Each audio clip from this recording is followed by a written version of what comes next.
Hi there, I'm Lee Bagshaw from Simmonds Stewart, and thanks for joining our VC term sheet deep dive. During this series of videos, we're going to look in detail at an example term sheet if you're raising Series A financing in Southeast Asia. And during this video, it's really helpful if you've got the term sheet marked up in front of you. So if you click on the link below the video, you can download that marked up template and follow it through as we go through the video. Also like to say, we've got a whole bunch of resources on the Simmonds Stewart website. So if you go to www.simmonsstewart.com, you can get a whole load of other resources about raising capital in Southeast Asia. Okay, so this first video, we're going to focus really just on a general introduction and some general tips on how to negotiate the term sheet. The first thing to say is that the term sheet that we're looking at is a long form document. It's 8 or 9 pages long, and you may, as an alternative, receive a much shorter term sheet, which might only be a page or 2 pages long. From our perspective, when we're advising companies, we always try and encourage a longer form term sheet because it sets out in much more detail the key commercial and legal terms in relation to the deal. The problem with short form term sheets is that there can be lots of unknowns, and it may be that there's reference to customary provisions or standard clauses which don't really mean much when you're trying to understand exactly what you're signing up to. Second thing I'd say about the term sheet that we're looking at is that it is based on the US Model National Venture Capital Association document, the NVCA document. And this is not the only document that you might come across, but our experience is that this document, adapted for use in Singapore and Southeast Asia, is very commonly used on VC financing deals in the region. Okay, the key important point about any term sheet on a VC financing round is that it should be expressed at the start of the term sheet to be non-binding, which means that it doesn't create any legal relations, and in theory, both the company and the investors can withdraw from the transaction at any point before it closes. There's a couple of exceptions to that, confidentiality and exclusivity, which for obvious reasons need to be legally binding at the point at which you execute the term sheet.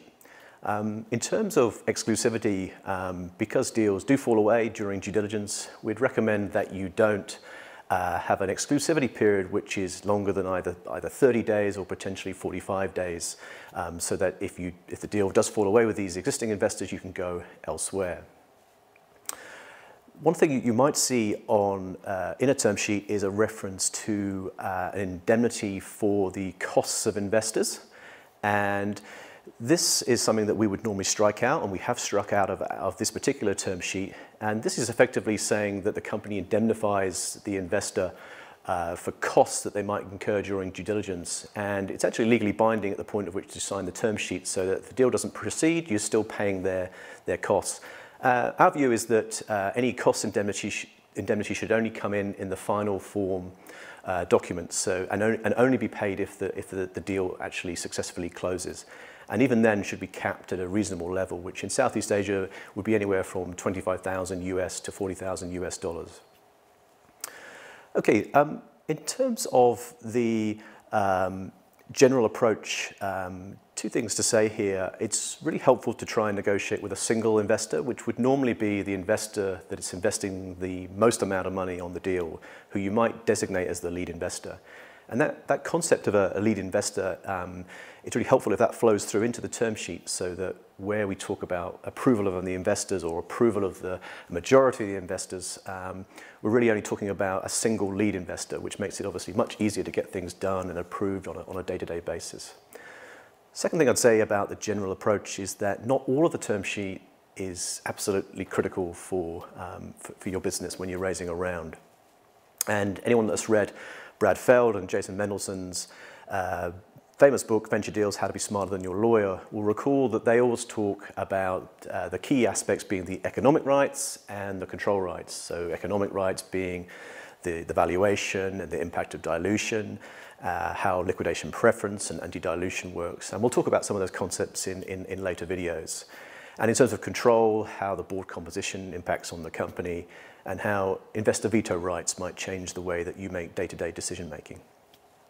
The last thing I want to say about term sheets in terms of the general approach is whilst they are non-binding, Most investors won't necessarily see it that way. So if you've signed up to a particular clause within that term sheet, it's very likely that the investors will hold you to that when you get to the final form legal documents. And so the end result and the key point is really take advice from an experienced VC lawyer at the point of which you're negotiating the term sheet, and don't wait for the final form documents. It's also worth saying that it's really at the term sheet stage where you are at your strongest negotiating position, because you still may be discussing valuation with investors, and you may even have multiple investors looking to invest. Okay, so that's the end of video 1. Thanks for joining our VC term sheet deep dive. If you want to keep up to date and follow us in terms of future videos, if you click on the link below, you can get further details on that.